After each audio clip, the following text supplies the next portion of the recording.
ఓకేనండి. ప్రభునందు ప్రియమైన దేవుని వారలారా, దేవుడు మనకిచ్చిన గొప్ప సమయాన్ని బట్టి గత కొన్ని వారాల బట్టి ఒకే అంశాన్ని మనం అందరం కలిసి వాక్యాన్ని ఆధారంగా చేసుకొని మనం వింటున్నాం, నేర్చుకుంటున్నాం. నిజంగా తండ్రి అని దేవునికి మహిమ కలుగునుగాక. ఆమేన్. ఏంటండి మనం నేర్చుకుంటున్న వాక్యాంశం ఏంటండి అంటే, విశ్వ ప్రపంచములో క్రైస్తవులకు ఏది మేలు, ఏది మంచిది అనేది మనం నేర్చుకుంటున్నాం. ఎన్నో వారాల బట్టి ఎన్నో పాఠాలు. గత వారం మనం ఏం నేర్చుకున్నాం ఏంటి అంటే, వేల కొలిది వెండి బంగారు నాణ్యముల కంటెను నీవిచ్చు ధర్మశాస్త్రము నాకు మేలు అని సాక్షాత్తు భక్తుడైన అనుభవశాలి, దేవుని కొరకు బ్రతికినవాడు, దేవుని యొక్క హృదయాన్ని అనుసరించినవాడు దావీదు భక్తుడు మాట్లాడుతున్న మాట. నా తండ్రి, నేను సంపాదించిన వెండి బంగారము నాణేలు ఎన్నో ఉన్నాయి, కానీ ఇవేవి కూడా నా జీవితంలో ఆత్మ సంబంధమైన దైవ సంబంధమైన మేలుకరంగా ఇవేవి నాకు అనిపించటం లేదు. ఈ మాట మీకు అర్థం అవ్వాలి అంటే, ప్రభునందు ప్రియమైన దేవుని వారలారా, మన ఆత్మీయ భక్తి జీవితంలో ఈ భూమి మీద మనం దేవుని ఆత్మ కలిగి బ్రతుకుతున్న మనము ఏవేవో సంపాదిస్తూ ఏవేవో సాధిస్తూ వాటిని మనం భద్రం చేసుకుంటున్నాం, చాలా మంచిది. కానీ వాటి వలన ఆత్మ సంబంధమైన లేదా దైవ సంబంధమైన మేలు మనకైతే ఉండదు. ఎందుకంటారా, మనం సంపాదించే ఈ సంపాదన బట్టి కావచ్చు, మనం పోగు చేసుకుంటున్న ఒకవేళ ధనం కావచ్చు, లేదంటే మనకున్న ఆస్తుల బట్టి కావచ్చు, ఇవేవి కూడా మనకు పరలోకాన్ని ఇవ్వలేవు. కనుక దావీదు భక్తుడు తన భక్తి జీవితంలో ఎన్నో బాధలు ఎన్నో శ్రమలు అనుభవించిన ఆయన ఎంతో సంపాదించాడు, పేరు ప్రఖ్యాతి కలిగినవాడు, మంచి రాజు. అటువంటి రాజు చివరికి ఏమంటున్నాడంటే, నా తండ్రి, వెండి బంగారు నాణ్యముల కంటే నీవిచ్చిన ధర్మశాస్త్రము నా జీవితంలో నాకు మేలు అంటున్నాడు. అంటే ఈ బంగారపు వచనం బట్టి మనకు అర్థమయ్యే పాఠం ఏంటండి అంటే, ఈ భూమి మీద ఎన్ని ఉన్నా, ఎంత ఉన్నా, ఎంతమంది ఉన్నా, మన జీవితాలని లేదా మన బ్రతుకులకు ఈ మట్టి దేహాన్ని కదిలిస్తున్న ఈ ఆత్మకు ఏంటి మేలు అంటే, దేవుని వాక్యము అని మనకు అర్థమవుతుంది అని గత వారం చెప్పాను. మరి ధర్మశాస్త్రము మేలు అని ఎందుకు అన్నాడు దావీదు అని అంటే, అది కూడా చెప్పాను గత వారం మీకు. ధర్మశాస్త్రము మేలు అని ఎందుకు అన్నాడంటే, ప్రభునందు ప్రియమైన దేవుని వారలారా, ధర్మశాస్త్రములో ఆశ్చర్యకరమైన సంగతులు ఉన్నాయి. ఏంటేంటి ఆశ్చర్యకరమైన సంగతులు అనేవి కూడా మీకు చెప్పాను, మర్చిపోతే నాకు సంబంధం లేదు. ఏంటేంటి మనకి ఆశ్చర్యకరమైన సంగతులు ఏంటి అసలు అనేవి నిర్గమాకాండము 20వ అధ్యాయము. అందులో కొన్ని ఆశ్చర్యకరమైన సంగతులు దేవుడు మోషే గారి చేత దాచారు. అది గత వారం అయిపోయింది. మరలా మనం ముందుకు వచ్చి మళ్ళీ ఈ వచనాన్ని మనం చదువుకుంటే, ప్రభునందు ప్రియమైన దేవుని వారలారా, మళ్ళీ చదువుకుందాం. వేల కొలది వెండి బంగారం నాణ్యముల కంటే నీవిచ్చిన ధర్మశాస్త్రము నాకు మేలు అని ఎందుకు అన్నాడు అంటే, ప్రభునందు ప్రియమైన దేవుని వారలారా, ధర్మశాస్త్రములో ఏమున్నాయని చెప్పినప్పుడు ఆశ్చర్యకరమైన సంగతులు. మనమందరము కూడా ఆశ్చర్యపోయే ఒక మంచి విషయాలని, అంటే అర్థం ఏంటండి అంటే, ఈ భూమి మీద మనము మరణించేలోపు ఈ భూమి మీద బ్రతుకు కాలమంతా కూడా ఎలా ఉండాలి, ఎలా ఉండకూడదు, ఎలా భక్తి చేయాలి, ఎలా భక్తి చేయకూడదు, ఎలా దేవుని మనసును గెలుచుకోవాలి, ఎలా దేవుని మనసుకు దూరం అవ్వకూడదు, ఇవన్నీ కూడా మన భక్తి జీవితంలో, మన యొక్క దైనందిన జీవితంలో ఆశ్చర్యకరమైన సంగతులే. నిజమేనండి. ఆలోచించండి. దుష్టుల ఆలోచన చెప్పున నడవక ఉందా బైబిల్లో? మరి ఆశ్చర్యకరమైన సంగతి కదా అది. దుష్టుల ఆలోచన చెప్పున నడిస్తే మనము కూడా దుష్టులుగా, భక్తిహీనులుగా, భ్రష్టులుగా, అవునా, బుద్ధిహీనులుగా మారిపోతాం. కన్ఫర్మ్గా మారిపోతాం. ఆలోచించండి. దుష్టులతో సాంగత్యము చేయవాడు దుష్టులుగా మారిపోయే అవకాశం ఉంది. కనుక దుష్టుల ఆలోచన చొప్పున నడవక, పాపుల మార్గములో నిలవక, అపహాసకులు కూర్చుండ చోటను కూర్చుండక అన్నాడు. ఎవరు? దావీదు గారు. మరి ఇప్పుడు ధర్మశాస్త్రంలో ఆశ్చర్యకరమైన సంగతులు కాదవి?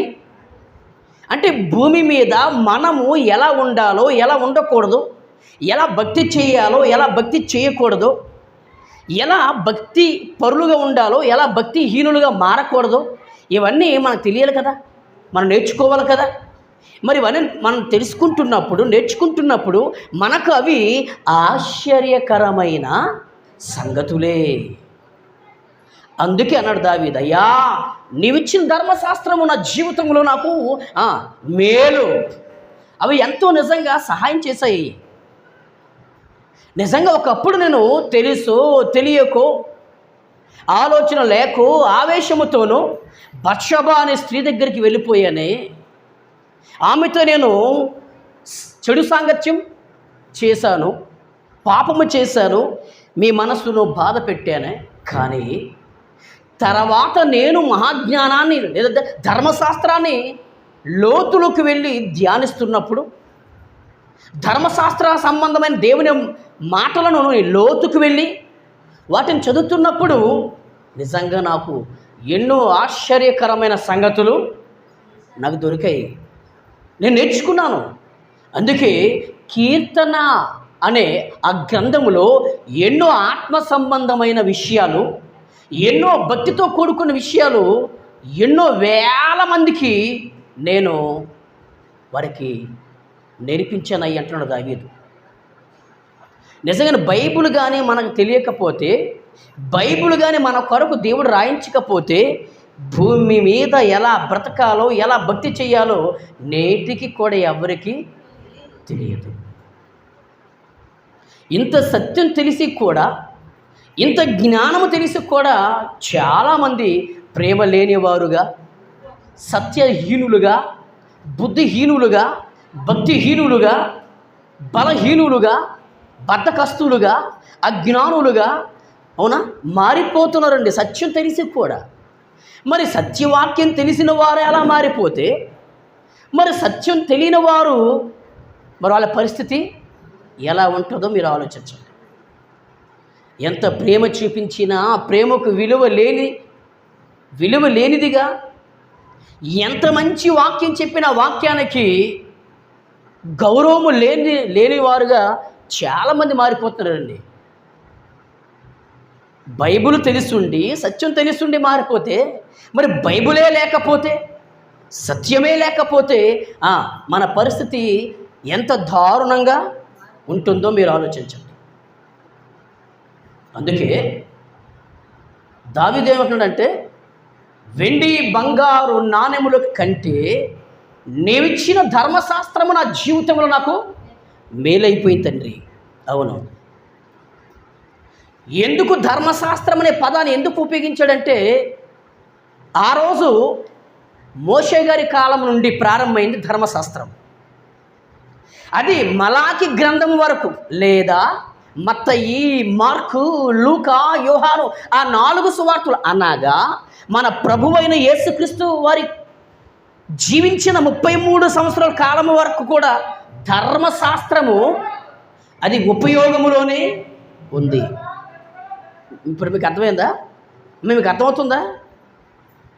మోషే గారి కాలములో ప్రారంభమైన ధర్మశాస్త్రము యేసుక్రీస్తు వారు వరకు కూడా ధర్మశాస్త్రము పనిచేస్తూనే ఉంది. ఆలోచించండి. అందుకే ధర్మశాస్త్రము నా జీవితంలో నాకు మేలు అని దావీదు అంటున్నాడు. ఎందుకు మేలు అని గత వారం మీకు చెప్పాను. ఏముంది ధర్మశాస్త్రంలో, ఏముంది చెప్పాను మీకు. ధర్మశాస్త్రములో ఆశ్చర్యకరమైన సంగతులు, మేలు కాదు సంగతులు, మేము ఆశ్చర్యపడే విషయాలు ఉన్నాయి. మాకు వింతైన విషయాలు ధర్మశాస్త్రములో దేవుడు రాసేశాడు. గత వారం అది మీకు చెప్పడం జరిగింది. ఇకపోతే ఈరోజు ధర్మశాస్త్రము మేలు అని దావీదు గారు ఎందుకు అంత ఘంటాపథం ఎందుకు మాట్లాడుతున్నాడండి అంటే, మనం వెళ్దాం ముందుకి. ధర్మశాస్త్రము నాకు మేలు అని దావీదు గారు ఎందుకంటున్నాడు అని మనం ఆలోచిస్తే, ప్రభునందు ప్రేమ దేవుని వారలారా, ధర్మశాస్త్రములో నిజంగా మేలు ఉంది, ఆశ్చర్యకరమైన సంగతులు ఉన్నాయి. Very good. అయితే ఇప్పుడు మనం అలా ముందుకు వెళ్తే ధర్మశాస్త్రము నాకు మేలని ఎందుకంటున్నాడంటే, ప్రభునందు ప్రేమ దేవుని వారలారా, నేను చెబుతాను, చాలా జాగ్రత్తగా ఆలకించండి. 119వ కీర్తన ఒకసారి 145లో ఏముందంటే, నీ ధర్మశాస్త్రమును ప్రేమించు వారికి ఎంతో నెమ్మది కలుగును. మళ్ళీ, నీ ధర్మశాస్త్రమును ప్రేమించు వారికి ఎంతో నెమ్మది కలదు. ఇప్పుడు ఆలోచించండి. దావీదు అంటున్నాడు, ఈ విషయం మర్చిపోకండి. దావీదు అంటున్నాడు, వెండి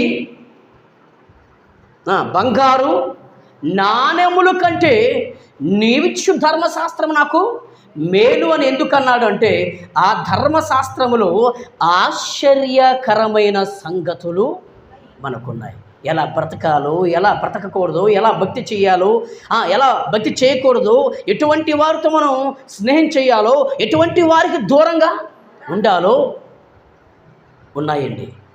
రెండవది, ధర్మశాస్త్రం నాకు మేలు అని దావీదు ఎందుకంటున్నాడు అంటే, ఆ ధర్మశాస్త్రములో ఏముంది అంటే నెమ్మది ఉంది. ఏముంది? నెమ్మది. ధర్మశాస్త్రములో ఏముంది? నెమ్మది. మరి నెమ్మది అనే పదానికి అర్థం ఏంటండి అంటే, ప్రభునందు ప్రేమ దేవుని వారలారా, మనశ్శాంతి. ధర్మశాస్త్రంలో నెమ్మది ఉంది. నెమ్మది అనే పదానికి అర్థం ఏంటండి అంటే సమాధానము.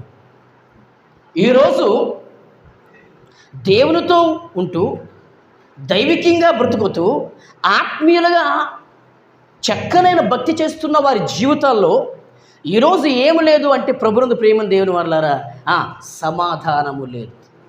చాలామంది, మీరు నమ్మండి, ఈ రోజుకి కూడా స్టిల్ నేటి వరకు కూడా 10%కి 7% మంది లేదా 6% మంది బాధపడుతుంది ఒక్కటే, కృంగిపోతుంది ఒక్కటే, కళ్ళంట కన్నీరు కారుస్తుంది ఒక్కదాని గురించి. ఏంటయ్యా అంటే, తండ్రి మేము ఇంత పెర్ఫెక్ట్గా ఉంటున్నాం, యథార్థవంతులుగా ఉంటున్నాం, నోరలేప్పండి అంతేనా, మంచి భక్తి చేస్తున్నాం, మీతో అన్యోన్య సహవాసం కలిగి ఉంటున్నాం, కానీ మా జీవితాల్లో ఏమి లేదు తెలుసా? మనశ్శాంతి లేదు. ప్రభువా ప్రభు అంటున్నాం, తండ్రి అంటున్నాం, వాక్యాన్ని వింటున్నాం, వాక్యాన్ని పాటిస్తున్నాం, కానీ మా జీవితాల్లో సమాధానము లేదు, మనశ్శాంతి లేదు. కానీ వాక్యాన్ని వ్యతిరేకంగా బ్రతుకుతూ, సన్నిధికి రాకుండా, సహవాసను దూరమైపోతూ, ఆత్మీయతలో పెరగకుండా సత్యహీనులుగా ఉంటూ మేమే గొప్పవారం అనుకుంటున్న వారి జీవితాల్లో మాత్రం ఎప్పుడు కూడా సంతోషం, ఎప్పుడు కూడా మనశ్శాంతి, ఎప్పుడు కూడా ఆనందాలతో వారు వెలిగిపోతున్నారే. కానీ మేమైతే ఎంత ఖచ్చితంగా ఉన్నా కూడా మా జీవితాల్లో ఏమి లేదు, సమాధానం లేదు. మీరు నమ్మండి, నేటి వరకు చాలామంది అదే వేదన, అదే బాధ. అందుకే ఎందుకు తండ్రి మీతో ఉన్నా కూడా వేస్టే తండ్రి, ఇంత మంచి భక్తిలో ఉంటూ ఇంత మంచి ఆత్మీయంగా ఉన్నా కూడా మా జీవితాల్లో మాకు మా సుఖం లేనప్పుడు ఇంకా మీరు మాకు ఎందుకు అంటూ ఆ తండ్రికి, ప్రభు అయిన క్రీస్తుకు, పరిశుద్ధాత్మ దేవునికి, శక్తి కలిగిన వాక్యానికి, సహవాసానికి దూరం అయిపోతున్న వారు చాలామంది ఉన్నారండి. మీరు ఆలోచించండి, పోనీ ఒక మనిషిగా ఆలోచించండి. దైవికంగా వద్దు, ఆత్మీయంగా మీరు ఆలోచించొద్దు. ఒక మనిషిగా ఆలోచించండి. అవునంటారా కాదంటారా మీరు ఆలోచించండి. మీరే చెప్పండి. మంచి భక్తి చేస్తున్నాం, ఇతరులకు సహాయం చేస్తున్నాం, ఇతరులకు ఉపకారం చేస్తున్నాం, దేవుని కొరకు పరిగెడుతున్నాం, దేవుని కొరకు ఆలోచిస్తున్నాం, సంఘక్షేమాన్ని కోరుకుంటున్నాం. కానీ ఏమి లేదు వారి జీవితాల్లో, మనశ్శాంతి లేదు. కానీ దేవునికి దూరం అయిపోతూ, సంఘానికి దూరం అయిపోతూ, వాక్యానికి దూరం అయిపోతూ, సత్యహీనులుగా బ్రతుకుతూ, భక్తిహీనులుగా బ్రతుకుతున్న వారి జీవితాల్లో ఎప్పుడూ చెప్పండి, ఎప్పుడూ ఆనందం. మనం అనుకోమా, అదే తండ్రి ఇంత భక్తి చేస్తున్నాను నాకు ఏడుపు. భక్తి చేయలేని వారికి ఎప్పుడు కూడా సంతోషం. ఇంకా మీకు ఇంకా మీ దగ్గరికి వచ్చి వేస్ట్, ఇంకా బైబిల్ చదివి వేస్ట్, ఇంక వాక్యం వినే వేస్ట్, కానుకలు ఇచ్చి వేస్ట్, ఇంకెందుకు దూరం అయిపోతాం తండ్రి అంటున్న వారు చాలామంది, అలాగే దూరం అయిపోతున్న వారు కూడా చాలామంది.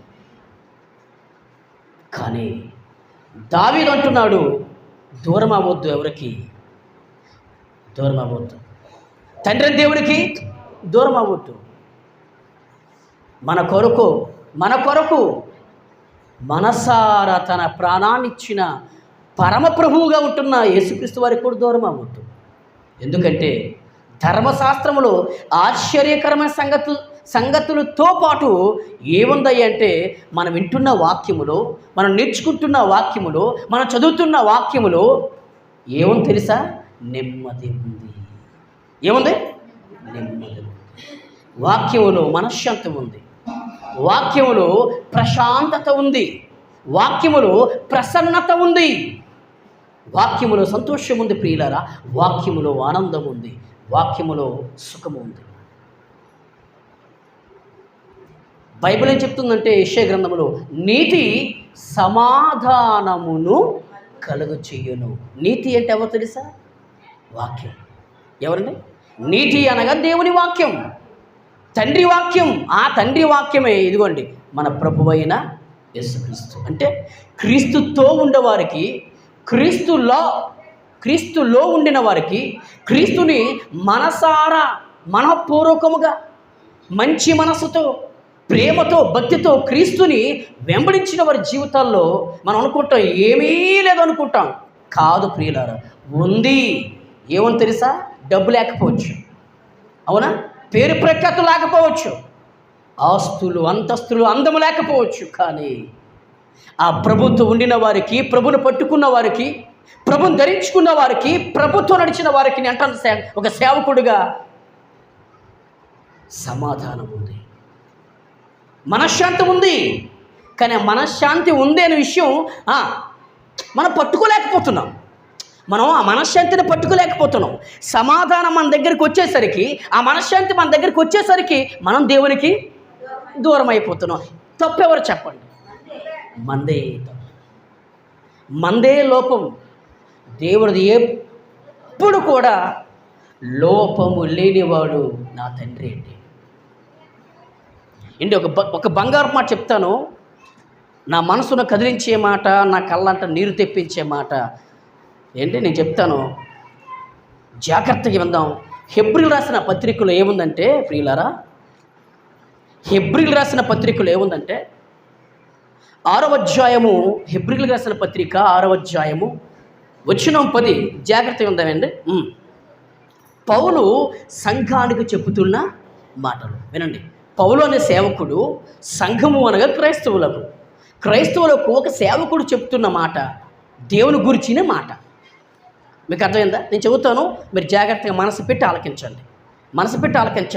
నా తండ్రి ఎంత గొప్పవాడు, నా కొరకు ప్రాణం ఇచ్చిన నా క్రీస్తు ఎంత మంచి మనసున్న మహాదేవుడు మీకు అర్థమైపోద్దండి. చాలామంది నోటంట ఒకే మాట ఏంటండి అంటే, దేవుడు అన్యాయం చేశాడని, నాకు రోగం వచ్చింది అన్యాయం చేశాడు, సమస్య వచ్చింది దేవుడు అన్యాయం చేశాడు, నా ఇంటిలో ఉన్నవారు చనిపోయారు దేవుడు అన్యాయం చేశాడు. ఎంత ఇతరులకి ఉపకారం చేసినా, సహాయం చేసినా, మేలు చేసినా, ఎంత వాక్యం విన్నా కూడా నా జీవితంలో ఆయన ఏ విధంగా సరే న్యాయమైతే చేయలేదు అంటున్న క్రైస్తవులు చాలామంది ప్రియులారు.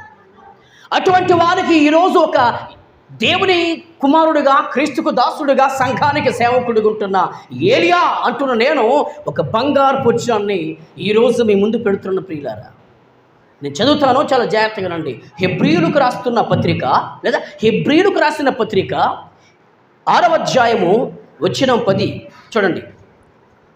మీరు చేసిన కార్యమును, సంఘముగా ఉన్న మీరు, క్రైస్తవులుగా ఉన్న మీరు చేసిన పని దేవుని సంబంధమైన పనే కావచ్చు, ఇతరులకి ఉపకారం, ఇతరులకి మేలు చేసే పని కావచ్చు. మీకు అర్థమైంది? ఇప్పుడు 2 రకాల పనులు: సువార్త అందించడం పని, ఇతరులు ఆకలి తీర్చడం పని, బట్టలు ఇవ్వడం పని, వారి ఆర్థిక ఇబ్బందుల్లో ఆదుకోవడం పని.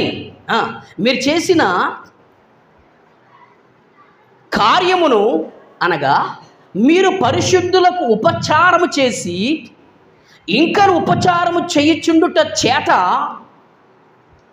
తన నామమును బట్టి, యేసు నామమును బట్టి క్రైస్తవులుగున్న మీరు సంఘ విశ్వాసులకి కావచ్చు, బయట వారికి కావచ్చు, యేసు క్రీస్తు నామమును మీరు చూపిస్తున్న ప్రేమను, నేను చూపిస్తున్న ప్రేమను మరుచుటకు,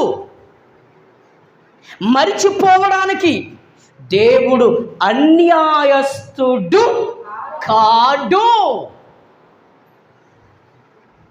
ఇది నా మనసును కదిలించేసిందండి. ఒకరోజు నేను కూడా చాలా అనుకున్నాను, ఇంత ఏలియా అని పేరు పెట్టుకున్న నేను 10% కనీసం 1% రోషం కలిగి, పౌరుషం కలిగి, మంచి భక్తి కలిగి, బైబిలులో దాచబడిన, రాయబడిన వాక్యాన్ని ఉన్నట్టుగా సమాజానికి, సంఘానికి చెప్పి, కుటుంబానికి హెచ్చరించి, ఇంత ఆత్మీయ స్థితిలో బ్రతుకుతున్న నా జీవితంలో భయంకరమైన విషాదం, భయంకరమైన అసమాధానం, భయంకరమైన కన్నీటి గాథ, భయంకరమైన ఏడుపు వచ్చినప్పుడు నేను కూడా అలాగే అనుకున్నాను. ఒకరోజు ఇంకెందుకు తండ్రి, ఇదిగో పలానా ఇస్సాకు పాస్టర్ గారి ద్వారా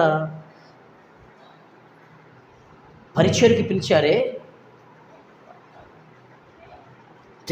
తెలియని టైం, తెలియని వయసు, తెలియని జ్ఞానం, ఆ టైంలోనే, ఆ వయసులోనే, అనుభవం లేనప్పుడే మీ పరిచర్యలు నిలబడ్డానే, మీరు నన్ను నిలబెట్టించారే, మరి ఇప్పుడు కూడా అలాగే నన్ను నిలబెడుతున్నారు, నడిపిస్తున్నారు, ఆరోగ్యం ఇచ్చారు, ఆయుష్ను ఇచ్చారు. కానీ ఇంత పెర్ఫెక్ట్గా ఉన్నా కూడా ఇన్ని శోధనలా, ఇన్ని కష్టాలా, ఇంత ఏడుపా, నా మనసు అంతా కూడా గాయమైపోయింది తండ్రి. దానికి ఇంకా మందులు లేదేమో అనుకునేవాడిని.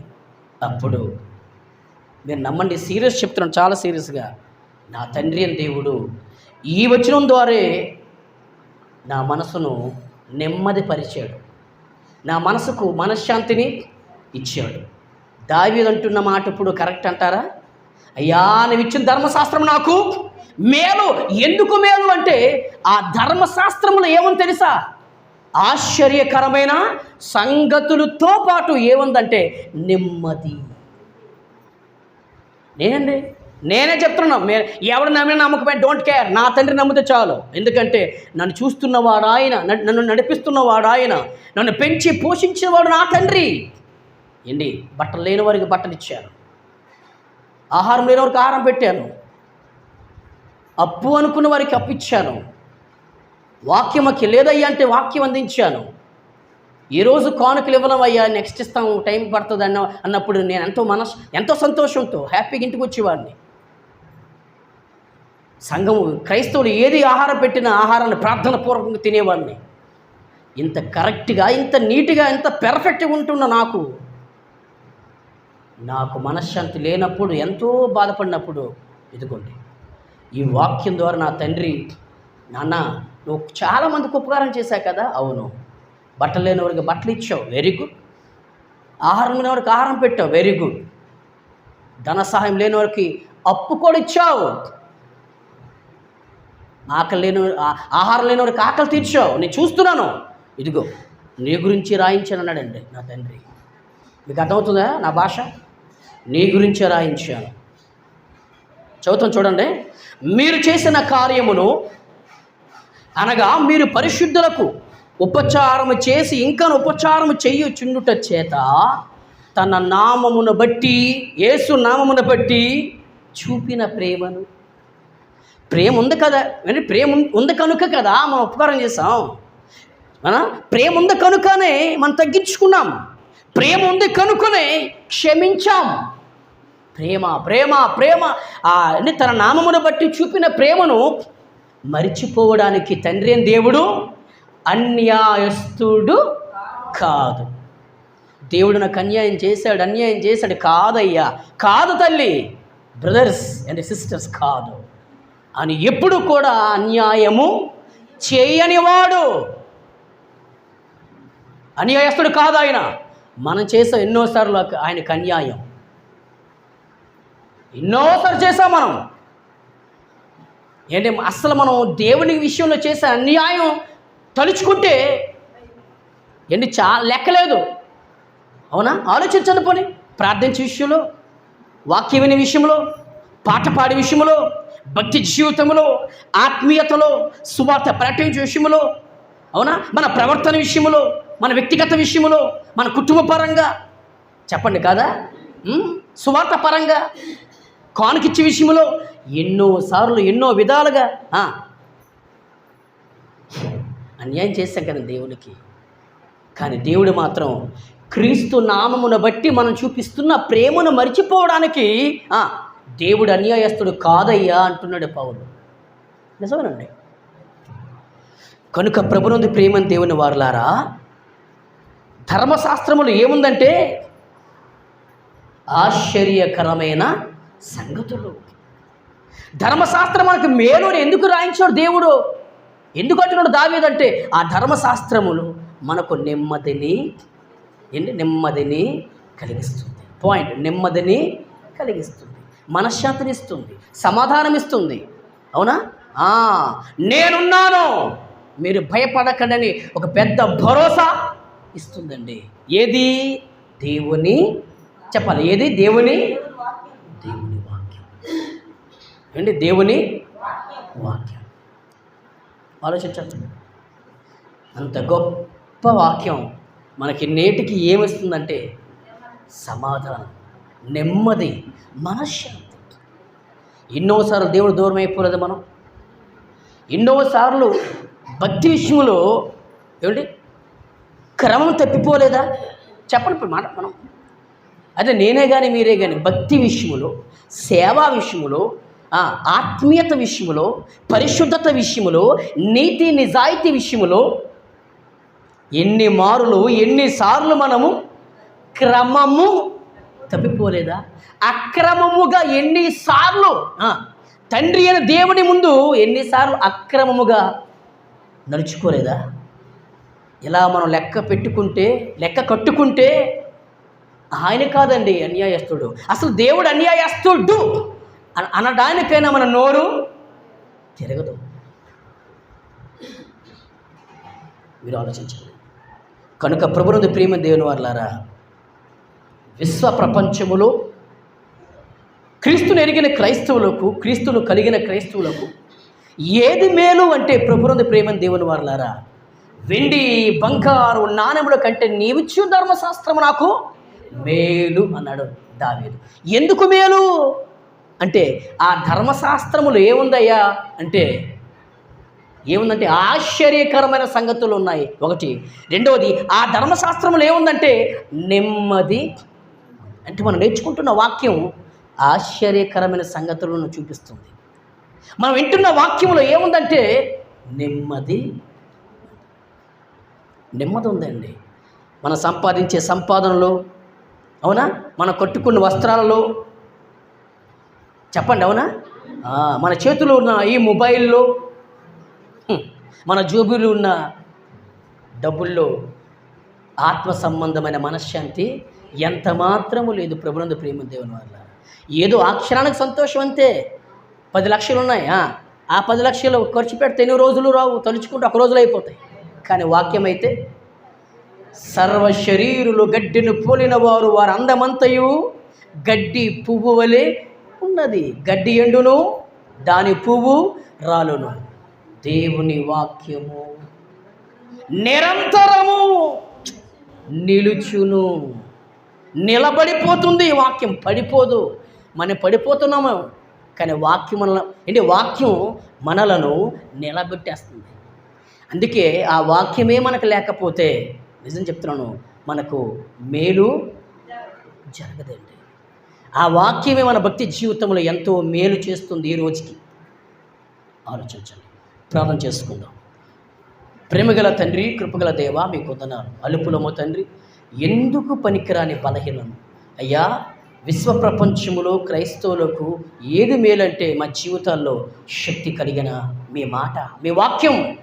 ఆ వాక్యమే మా జీవితాల్లో మేలు. కనుక ఆ వాక్యముగా ఉంటున్న నా ప్రభు అయిన క్రీస్తుకు దూరం అయిపోకుండా తండ్రి, ఎన్ని శ్రమలైనా, ఎన్ని శోధనలైనా, ఎన్ని ఇబ్బందులైనా ఎదుర్కొంటూ, జయిస్తూ, ఎదురుస్తూ, మీ కొరకు నిలబడుతూ, వాక్యాన్ని పట్టుకుంటూ అయ్యా తండ్రి పరలోకాన్ని అయ్యా స్వతంత్రించుకునే ధన్యత మాకు ఇవ్వమని యేసు నామమున ప్రార్థన చేసి బ్రతిమలాడి వేడుకొనుచున్నాము తండ్రి.